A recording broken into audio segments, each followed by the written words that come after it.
चलिए सभी लोग हाथ जोड़ लीजिए।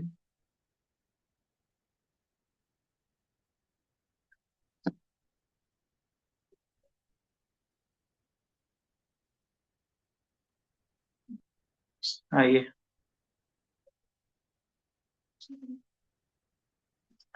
कितने हो गए थे? देख लें एक बार।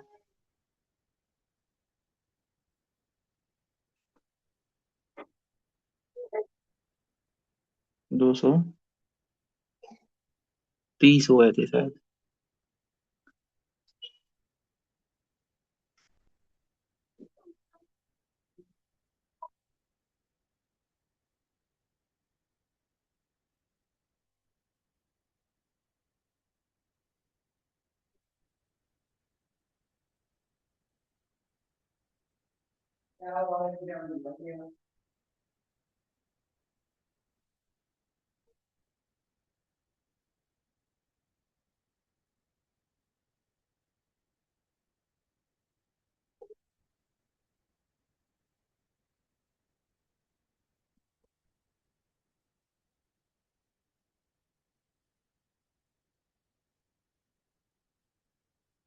231।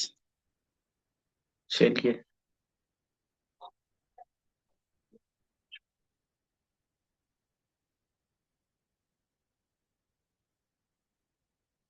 आइए सभी लोग हाथ जोड़ लीजिए।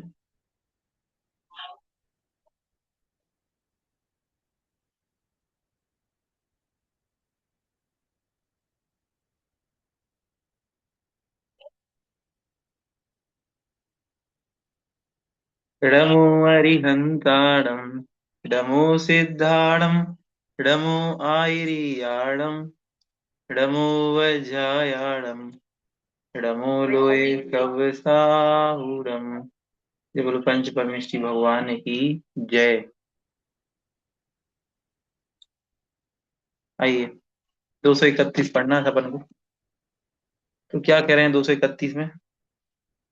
कि मिथ्या दृष्टि पशु की भी मुनिराज के लिए दान देने में जो केवल रुचि होती है, उससे ही वह उस उत्तम भोग भूमि में जन्म लेता है, जहां पर कि सदा उसे सभी प्रकार के अभीष्ट पदार्थ को देने वाले कल्प वृक्ष वहां पे होते हैं। फिर भला यदि सम्यक दृष्टि उस पाददान में रुचि रखे तो उसे क्या नहीं प्राप्त होगा, अर्थात उसे तो निश्चित ही वांछित फल प्राप्त होगा। देखो कितनी अच्छी बात कह रहे हैं कि अपन लोग तो सम्यक दृष्टि हैं, अगर अपन मुनिराज को दान दें तो फिर उसकी तो क्या ही बात। अगर अपनी जगह कोई मिथ्या दृष्टि भी है और वह उत्तम पात्र को दान देने के भाव बना ले, रुचि दे दे उसमें, तो वो उत्तम भूमि में जाकर के जन्म लेता है और वहां कल्प वृक्ष होते हैं, मन चाहे चीजें उसको प्राप्त होती हैं। तो उत्तम पात्र को दान देने का दान, जो पात्र लेने के योग्य हैं उनको दान देने का विशेष फल होता है। ये यहाँ पे आचार्य महाराज बता रहे हैं। दान के योग्य संपत्ति के होने पर तथा पात्र के भी अपने गृह के समीप आ जाने पर जिस मनुष्य की बुद्धि दान के लिए उत्साह को प्राप्त नहीं होती, वह दुर्बुद्धि खान में प्राप्त हुए अतिशय मूल्यवान रत्न को छोड़कर पृथ्वी के तल भाग को व्यर्थ खोदता है। कोई व्यक्ति है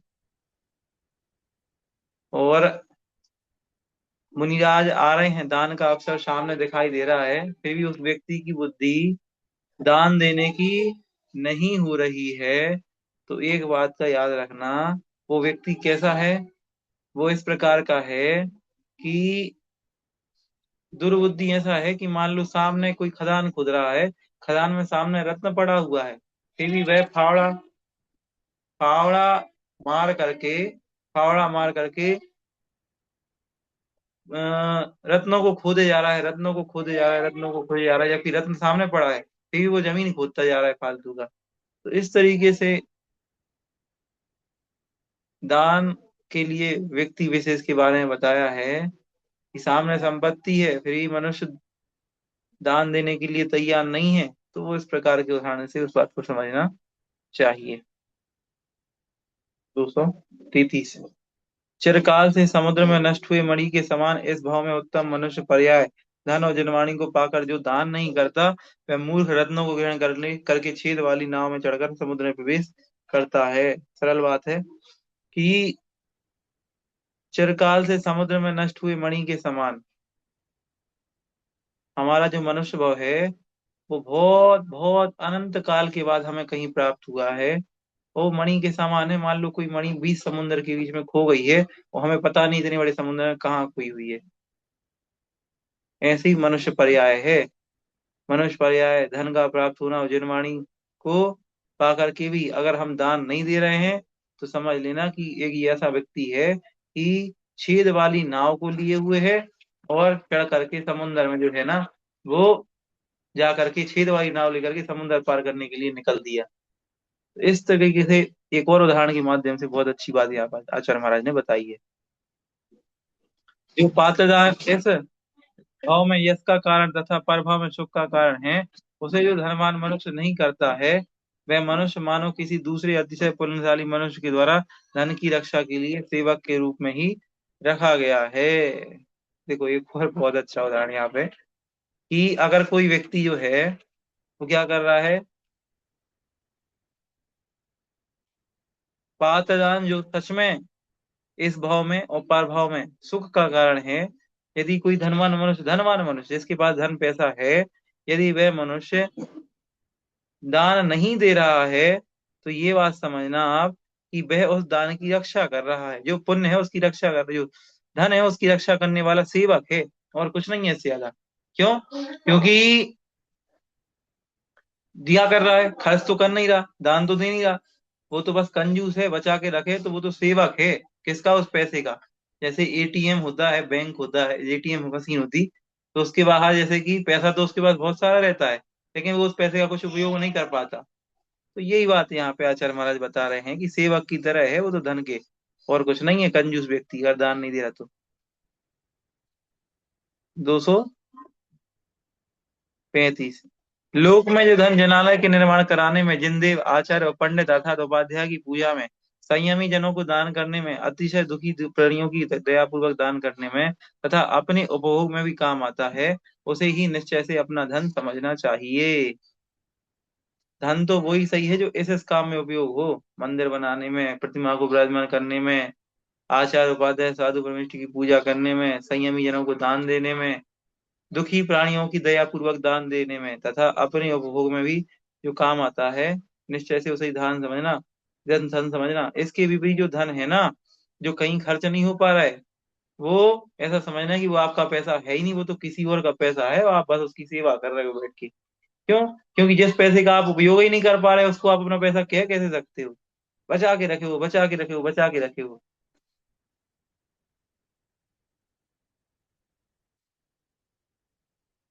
संपत्ति पुण्य की 6 से 6 को प्राप्त होती है, ना कि दान करने से। अतएव हे श्राप को, आप निरंतर पात्र दान करें। क्या आप यह नहीं देखते कि कुएं से सब ओर से निकाला जाने वाला भी जल नित्य बढ़ता ही जाता है?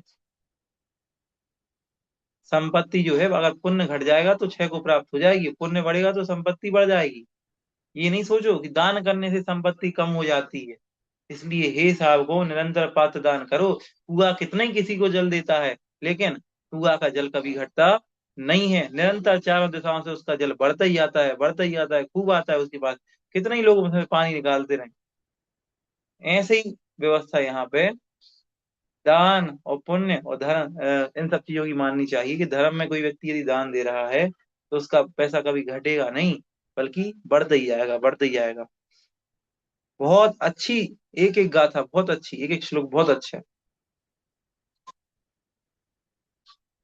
पूज्य जनों की पूजा में बाधा पहुंचाने वाला लोभ इस लोक में और परलोक में भी सबके सभी गुणों को नष्ट कर देता है। पूज्य जनों की पूजा में बाधा पहुंचाने वाला लोभ,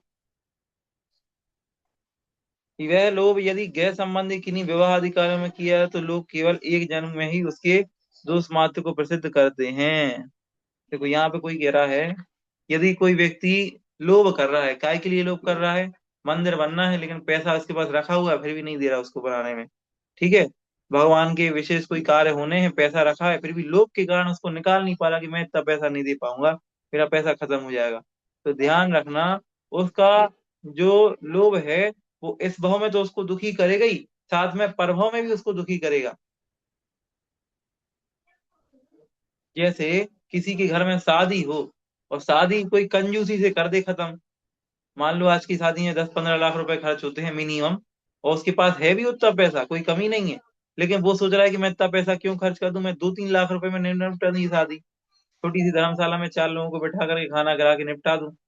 तो लोग में उसकी कितनी आयस फैलती है, कैसा कंजूस है, कैसा खाना कराया, कैसा, उसने तो कुछ किया ही नहीं, कंजूसी करके सारा पैसा बचा लिया, एक ही बेटा था। तो लोग में बड़ी आयस फैलता है। ठीक उसी प्रकार अपन को भी ये बात समझनी चाहिए, यदि अपन के पास पैसा है और अपन दान नहीं करेंगे, तो ये समझ लो इस भाव में तो अपना बुरा होने ही वाला है, और पर भाव में ही बुरा होगा। ठीक है। 238।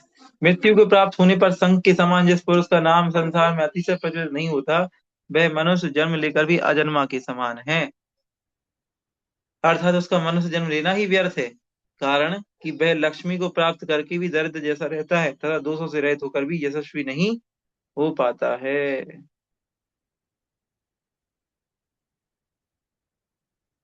238 कह रहे हैं, जैसे कि अपन देखते हैं, शंख होता है, शंख जो जीव होता है समुद्र में, वो अगर उसकी मृत्यु भी हो जाए, शंख जीव मर भी जाए, तो उसका जो बाहर का खोल होता, वो हम हमेशा के लिए अमर हो जाता है, लोगों के घर में रहता है, बचता है, उसकी और भी यूज लोग कर लेते। ठीक। तो इसी तरह दान है, यदि आपने दान का अपने पैसे का उपयोग कर लिया, तो मरने के बाद भी आपका यश फैलता रहेगा। लेकिन अगर आपने जन्म लेकर भी दान नहीं दिया, तो आपका मनुष्य जन्म लेना व्यर्थ है, क्योंकि लक्ष्मी को प्राप्त करके भी आप दरिद्र के समान हो, आपका यश कभी फैल नहीं सकता। दान देने वाले का यश खूब फैलता है। ठीक है। 239। अपने कर्म के अनुसार कुत्ता भी अपने उदर को पूर्ण कर लेता है, राजा भी अपने उदर को पूर्ण कर लेता है, किंतु प्रशंसनीय मनुष्य भव, धन एवं विवेक बुद्धि को प्राप्त करने करने का यहाँ यही प्रयोजन है कि निरंतर पाठदान दिया जावे। देखो, पेट तो हर कोई भर लेता, चाहे राजा हो चाहे कुत्ता हो, अगर पेट भरने की बात है तो दोनों ही पेट भर लेते। लेकिन बात यह है कि मनुष्य भाव पाया, धन पाया, बुद्धि पाई, और दान नहीं दिया, तो ये समझ लेना कि कुत्ते में और मनुष्य में कोई अंतर नहीं है, दोनों ही बराबर हैं। क्यों? क्योंकि पेट तो वो भी भर रहा, पेट तो हम भी भर रहे, हम में उसमें क्या अंतर है? अंतर तो यही है कि अगर पैसा है उसको दान दे रहे हैं तो उसमें हमें अंतर है, नहीं तो हमें कोई, उसमें कोई अंतर नहीं है, बस अपन अपन भी पेट भर रहे, वो भी अपना पेट भर रहा है। तो ये बहुत अच्छे अच्छे उदाहरणों के माध्यम से दान के लिए प्रेरित कर रहे हैं। करोड़ों परिश्रमों के द्वारा कमाया हुआ जो धन पुत्रों और अपने जीवन से भी लोगों को अधिक प्रिय होता है, निश्चय से उस धन के लिए दान को छोड़कर अन्य सब विपत्तियां ही हैं, ऐसा साधुजन कहते हैं। बहुत कठिनाई से, बहुत परिश्रम के द्वारा धन प्राप्त करता है व्यक्ति, इसीलिए उसको अपने ये धन अपने प्राणों से भी अधिक प्रिय होता है। यदि वह इस धन का उपयोग पात्र दान में नहीं करता है,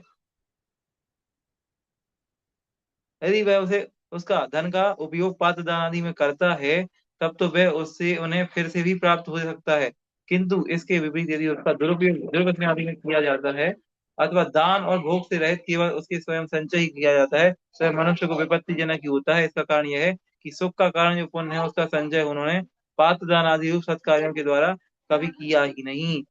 देखो यहाँ पे ये कह रहे हैं, बहुत कठिनाई से पैसा कमाया, ठीक है, वो पैसा उसे बहुत प्रिय है, लेकिन अगर पैसा उसने दान नहीं किया, उस पैसे को खर्च नहीं किया, तो ये बात है कि वो पैसा आप जो है, आ, हाँ, अगर वो पैसा आप खर्च नहीं कर रहे हो, तो मैं आपको बताता हूँ, यहाँ पे लिखा है कि वो पैसा आपको दोबारा कभी प्राप्त नहीं हुआ। क्यों दोबारा प्राप्त नहीं हुआ? क्योंकि जो पैसा खर्च नहीं करोगे तो वो सेव रहेगा आपके पास, ठीक है, आएगा ही नहीं। और जो धन आपने खर्च कर दिया पुण्य के माध्यम से, दोबारा ही वह घूम भर के वो पैसा आपके पास आएगा, और बढ़ के आएगा।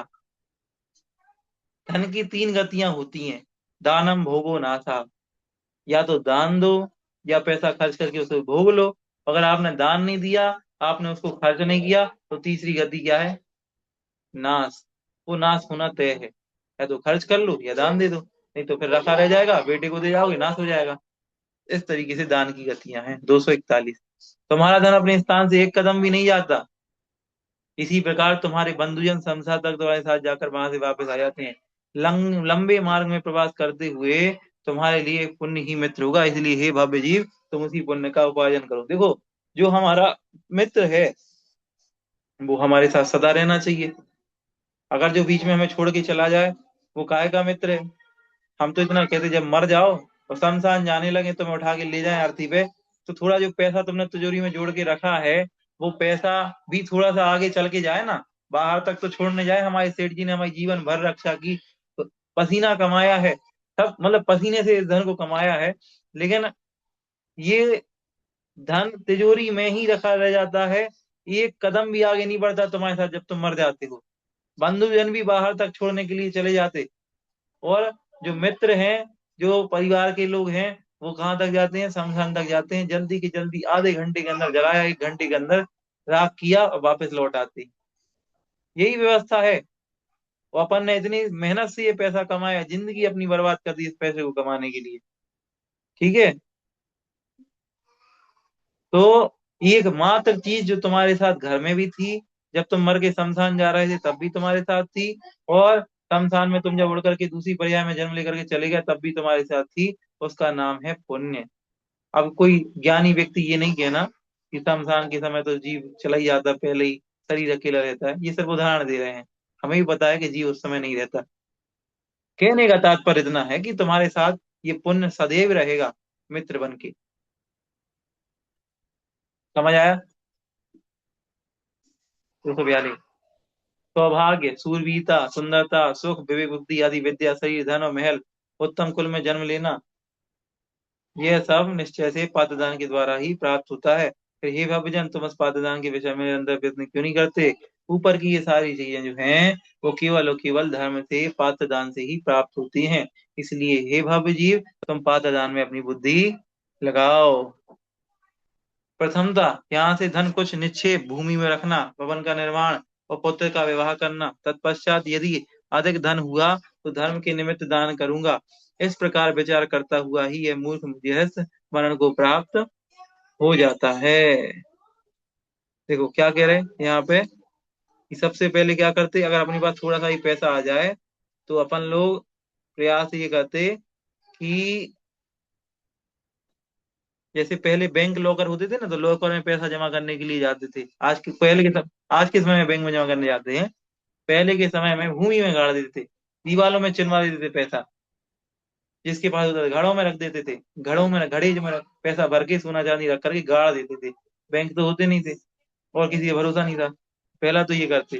दूसरा, होगा तो भवन निर्माण कर लेंगे, घर बना लेंगे, एक और 2-3 घर बना लेंगे। और इसके बाद पुत्र का विवाह करना है, ये सोचते हैं, तो इसलिए पैसा सेव करके रखना है। और अधिक धन, अब फिर ये सब काम करने के बाद थोड़ा बहुत भी अगर पैसा बचा तो सोचेंगे फिर दान कर लेंगे बाद में, अभी तो अपन को पैसा बचा के रखना है। तो इस प्रकार का जो गृहस्थ है वो मूर्खतापूर्ण मरण को प्राप्त होता है। बहुत अच्छी बात। लोक में कंजूस मनुष्य का शरीर भोग और दान से रहित ऐसे धन रूपी बंधन से प्राप्त बंधा हुआ है, उसके जीने का क्या प्रयोजन है, अर्थात उसके जीने से कुछ भी लाभ नहीं है। उसकी अपेक्षा तो वह कौआ ही अच्छा है, जो उन्नत बहुत वचनों के द्वारा कौए के समूह को बुलाकर ही बलि को खाता है। हाँ, ये कह रहे हैं देखो, कंजूस मनुष्य है जो पैसे को अकेले भोगता है बैठा बैठा, उसी के साथ बना रहता है। तुम कंजूस मनुष्य से अच्छा तो कौन है, कौआ अच्छा है।